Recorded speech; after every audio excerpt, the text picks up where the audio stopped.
Colossus is the most advanced lineup optimizer in daily fantasy sports. Lock and exclude players. Adjust player exposure to reduce risk of injury or poor performance. Customize individual projections or upload your own projections. Generate hundreds of optimal lineups in seconds. Name and save the best lineups. Create winning lineups for the top sites like DraftKings and FanDuel for free at dailyfantasycafe.com. Hello and welcome to the final FanDuel Punch-Out of the 2015 MLB season. I'm Big Italy 42. As always, here talking about tonight's slate. One last big slate, and we have a decent-sized slate tomorrow on Saturday, but obviously you had college football, NFL to prepare for, and obviously over the past couple weeks, see a lot of guys getting called up, a lot of teams, I won't say packing it in, but with not very much to play for. So as we move into the final weekend, I definitely would encourage you to use some caution with your bankroll somewhat, because there are a lot of great pitchers on the mound, some good matchups, things like that. But a lot of these guys have things to play for, and somewhat anecdotal, but as you're looking at guys like Jake Arrieta, Francisco Liriano, I just don't envision a scenario where these pitchers throw 100, 110 pitches, and no matter what the game indicates tonight. So I haven't seen any concrete evidence on that, but I mean, as teams that are moving into the playoffs, you need your top guys. You need them to be healthy, well-rested. So obviously that's just my opinion. That may not be the case, but just use some caution. I wouldn't be using a whole lot of your bankroll by this point in the season anyway, and you probably aren't anyway, but just wanted to throw that out there. Let's go ahead and start off here with starting pitchers. There's a lot of them. Like I mentioned, Jake Arrieta, been the best pitcher in baseball over the past month or so. He's been absolutely phenomenal. It's really hard to argue him being the top option if we know he has a full complement of pitches. And even without it, he could still certainly put up an incredible performance.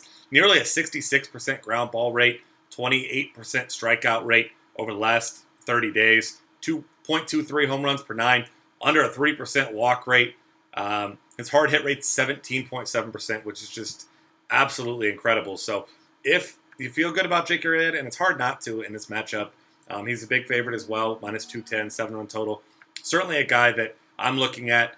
I just don't know if cash games are the way that I'll be going tonight in this final weekend. I think this is a nice night for GVPs. But with that said, he probably is your safest option still. He's in a phenomenal spot. Other options for you on this slate, there are quite a few. You got Chris Sale against Detroit, who he's pitched well against in the past. Chris Sale hasn't been great, but final start of the season for him, $12,000. You look at his last 30 days, and 25.7% strikeout rate, home run rate of 2.63 per nine. A lot of bad things going on. 35% hard hit rate. I'm not saying not to play Chris Sale. I will be throwing him in the tournament or two tonight. I know he likes staying on top. He's a competitor. I'm looking forward to this, and it's not a great matchup for him, so his ownership will be low for you in tournaments. Dallas Keuchel at Arizona. You don't love targeting people at Arizona, but Keuchel, after that one bad start, his worst of the season at Texas, turned around with two phenomenal performances in a row. Obviously, he's moving towards the postseason as well, but $11,200 for him. He's a very efficient pitcher, guy that doesn't need a whole lot of pitches to pitch deep into games, and he's been great over the past month with that one hiccup aside, still almost a 30% strikeout rate, hard hit rate just barely 21%, so lots going for him. Noah Syndergaard has the highest strikeout rate over the last 30 days of any of these pitchers. Outside of that, though, his number is not phenomenal. 1.31 home runs per nine, not bad, but 35.5% strikeout rate to 1.3% walk rate, 16% swinging strike rate. A lot going for him tonight. I think he's a phenomenal GPP option, but he's yet another one of these pitchers as you move into the postseason, and they've already got Matt Harvey on an innings limit. Maybe they take it easy with him. Maybe they don't. Like I said, it's really hard to tell without some concrete evidence on this, so I'll be monitoring the situation. Maybe we hear some news about one of these guys. Pitch count, maybe an innings count, whatever it may be, or maybe it won't even come out. I think it's more likely we don't hear. We just have to speculate. Last guy is Francisco Liriano, $10,000. I kind of mentioned him earlier. Another guy striking out a ton of batters. Had one bad start against Milwaukee, but outside of that, his last three of his last four, at least 18 fantasy points on FanDuel in each of those. A strikeout rate of 29.5% over the last 30 days. The walk rate, once again, a little concerning at 10.7, but swing and strike rate of nearly 17%. He's in a phenomenal spot tonight against the Reds. Biggest favorite of the night at minus 260 and a 7-run total. Outside of those guys, there's really only a few other guys I'll consider. I'll look at Hisashi Iwakuma, who's been kind of up and down, but he's facing a terrible Oakland offense, finishing the season off for him. Josh Tomlin, another guy who's pitched well, except for his last start, was phenomenal in his previous 7 starts before that, but bad start against Kansas City. Maybe you give him a pass there. Gets a Boston offense that's likely going to be missing David Ortiz here, and he's probably shut down for the season, so definitely a good spot for him. As far as cheap guys, there's really nobody that stands out to me that I even want to consider. You could look at Henry Owens because Cleveland has not hit lefties well. He's been solid over his last 3 starts, gone pitched into the 8th inning in each of those starts, so that's probably the guy that I'll be looking at if I'm going to be going down cheap. Ruby De La Rosa is an interesting one, but he's got a really, really low floor. All right, moving over to catcher here. Justin Garneau's your most expensive catcher. I mean, who knows who even plays? You're certainly not looking at him. Buster Posey gets to enter the final weekend with a matchup against Kyle Kendrick. That's certainly a great way to end your season with a bang. Got to love him, despite being at San Francisco here. Obviously, a pitcher's ballpark, but Kyle Kendrick may not have even earned the title of pitcher. He's a terrible pitcher. One of the worst in all of baseball. Outside of that, Miguel Montero at $2,400 against the righty, and Ariel Pena is a good spot for him. Had a nice game last time out, 2 for 3 with a double, a couple walks. Near minimum, $2,400 if he's in the lineup. I love him tonight. Outside of that, Derek Norris is an interesting GPP option against a lefty, and Alex Wood. We know he hits lefties very well. Finishing the season stronger than he started it, so you got to be encouraged by that. And then 2 more guys. Yasmani Grandal is $3,100 against Casey Kelly. Has not been great. He's a tournament option, though. And then the final guy, I love him as well. Robinson Trinos at $2,600 against flyball pitcher Jared Weaver.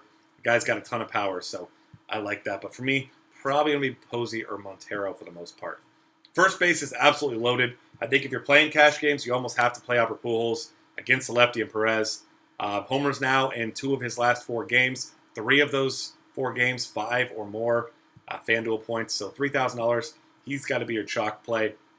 But there's a ton of other options. I love Chris Davis against Luis Severino, who's given up just way too much hard contact and too many home runs over the past 30 days. 1.37 home runs per 9 for him there. So I like that. Anthony Rizzo against Ariel Pena as well, $4,400. He hasn't been in great form, but I'm still looking his way there a little bit. As you scroll down for cheaper guys here, you get Jose Abreu against Alfredo Simon. Abreu just strikes me as more of a cash game play in this matchup than anything. Prince Fielder, though, I love against Jared Weaver, another guy against the fly ball pitcher. Just not good at keeping the ball in the park. Never really has been.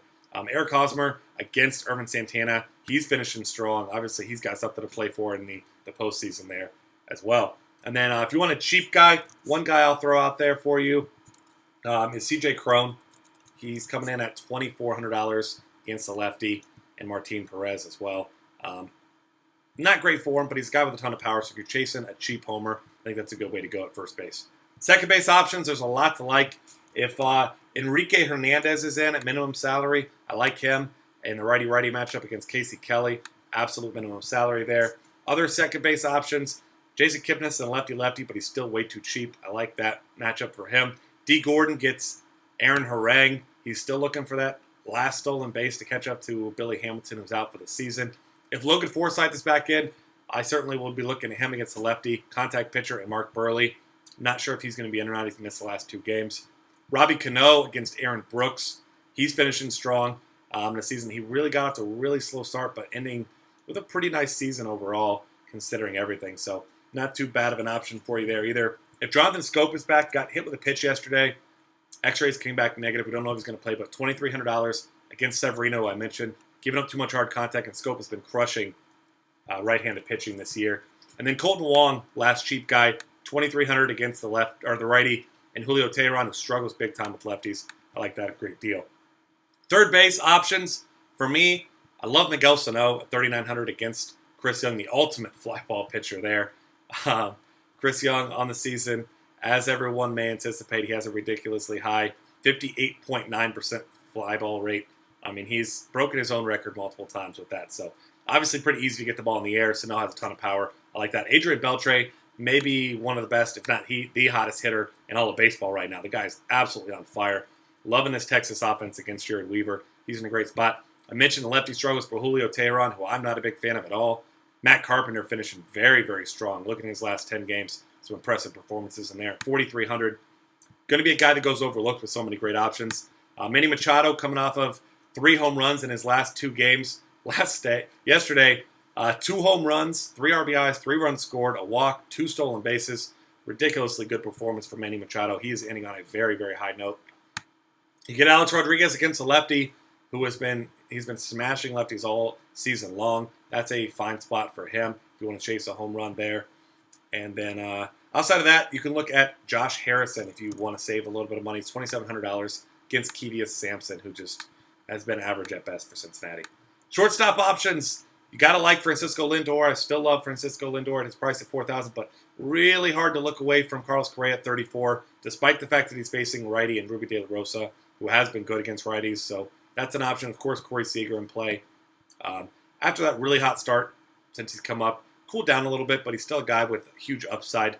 As far as cheap guys go, Elvis Andrus, another piece you can get from that Texas lineup.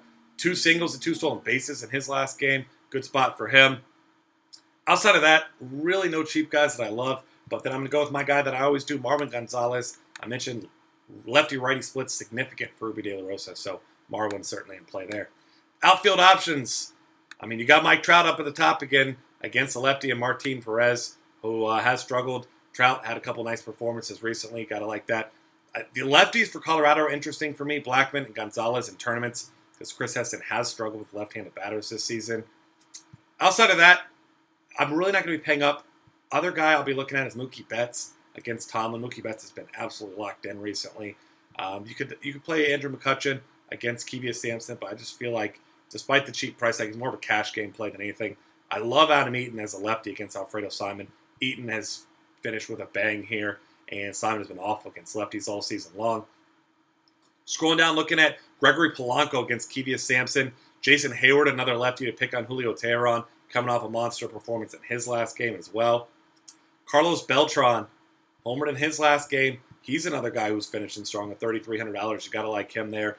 I still think guys like George Springer are way too underpriced at $3,200. Like I said, not an ideal matchup, but I love his all-around game. The guy can put up points in a hurry, steal bases, hit for power.